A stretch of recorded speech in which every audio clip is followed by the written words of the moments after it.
Ya Muhammad, ini perkara yang dibenci oleh para raja-raja. Jadi saudaraku rahimakumullah, mereka langsung bisa membayangkan konsekuensinya, yaitu bahwa mereka harus menghadapi segenap para penguasa bila mana mereka menerima kalimat tauhid la ilaha illallah ini. Apalah artinya seorang muslim rajin salat, rajin melakukan berbagai amal saleh, tapi sesungguhnya penghambaannya, pengabdiannya bukan kepada Allah Subhanahu wa taala. Nah, jadi saudaraku rahimakumullah, misi la ilaha illallah u'budullah wajtanibut taghut ini merupakan misi pembebasan manusia untuk meraih kemerdekaan yang hakiki. Di dalam surah An-Nahl ayat 36 jelas Allah Ta'ala berfirman, a'udzubillahi minasyaitonir rajim, walaqad ba'athna fi kulli ummatin rasulan an i'budullaha wajtanibut taghut. Dan sungguh telah kami utus untuk setiap umat seorang rasul dengan menyerukan, sembahlah kalian Allah semata dan jauhilah kalian akan taghut. Saudara sekalian rahimakumullah, tidak ada seorang nabi pun, tidak ada seorang rasul pun kecuali menyampaikan pesan universal ini. Oleh karenanya kita yang mengaku sebagai qawafilud du'at, kafilah para da'i, hendaknya juga menjalankan misi utama ini, yaitu misi membebaskan manusia dari aneka jenis penghambaan untuk hanya menghamba kepada Allah Subhanahu wa taala. Beliau berjumpa dengan pimpinan sebuah kabilah. Kemudian pimpinan itu bertanya kepada nabi kita, "Ila ma tad'una ya akhal Quraisy?" Kepada seruan apa engkau memanggil kami wahai saudara kami yang datang dari bangsa Quraisy? Maka nabi menjawab dengan kalimat yang sederhana, "Ad'ukum an taqula la ilaha illallah." Aku menyuruh kalian untuk mengikrarkan kalimat la ilaha illallah, tiada ilah selain daripada Allah. Malah suku ini langsung mengomentari dengan mengatakan, hadza amrun tukrihul muluk. Ya Muhammad, ini perkara yang dibenci oleh para raja-raja.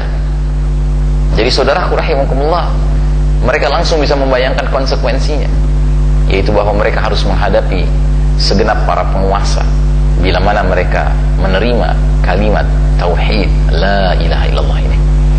Dan sungguh telah kami utus untuk setiap umat seorang rasul dengan menyerukan, sembahlah kalian Allah semata dan jauhilah kalian akan taghut.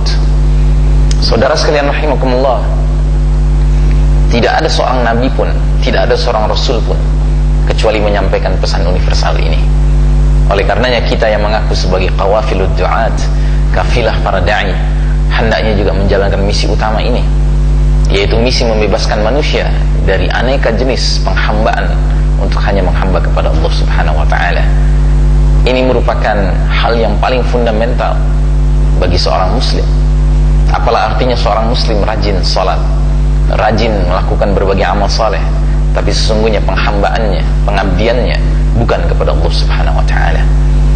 Nah, jadi saudaraku rahimakumullah, misi la ilaha illallah u'budullah wajtanibut taghut ini merupakan misi pembebasan manusia untuk meraih kemerdekaan yang hakiki, kebebasan yang sejati. Seorang muslim, seorang manusia belum bisa dikatakan merdeka dalam arti sebenar-benarnya bila mana masih ada pihak lain selain Allah Ta'ala yang ia agungkan, yang ia muliakan, yang ia berikan, serahkan kepenguasaan, ketaatan, kepatuhan, peribadatan, keyakinan. Karenanya saudaraku rahimakumullah, pantas bila mana ada sebuah catatan sejarah di mana ketika Nabi SAW masih di awal dakwah sebelum hijrah ke Madinah, beliau berjumpa dengan pimpinan sebuah kabilah. Kemudian pimpinan itu bertanya kepada Nabi kita, "Ila ma tad'una ya akhal Quraisy?" Kepada seruan apa engkau memanggil kami wahai saudara kami yang datang dari bangsa Quraisy? Maka Nabi menjawab dengan kalimat yang sederhana, "Ad'ukum an taqula la ilaha illallah." Aku menyuruh kalian untuk mengikrarkan kalimat la ilaha illallah, tiada ilah selain daripada Allah. Dan pada masa itu bahasa Arab sedang mencapai puncak kesusastraannya, sehingga setiap orang Arab pada masa itu akan segera bisa memahami konsekuensi di balik kalimat tauhid la ilaha illallah itu. Dan kepala kabilah ini, kepala suku ini langsung mengomentari dengan mengatakan, hadza amrun tukrihul muluk. Ya Muhammad, ini perkara yang dibenci oleh para raja-raja. Jadi saudaraku rahimakumullah, mereka langsung bisa membayangkan konsekuensinya, yaitu bahwa mereka harus menghadapi segenap para penguasa bila mana mereka menerima kalimat tauhid la ilaha illallah ini. Dalam riwayat yang lain, orang itu kemudian menjawab, idan satuharibukal arab wal ajam.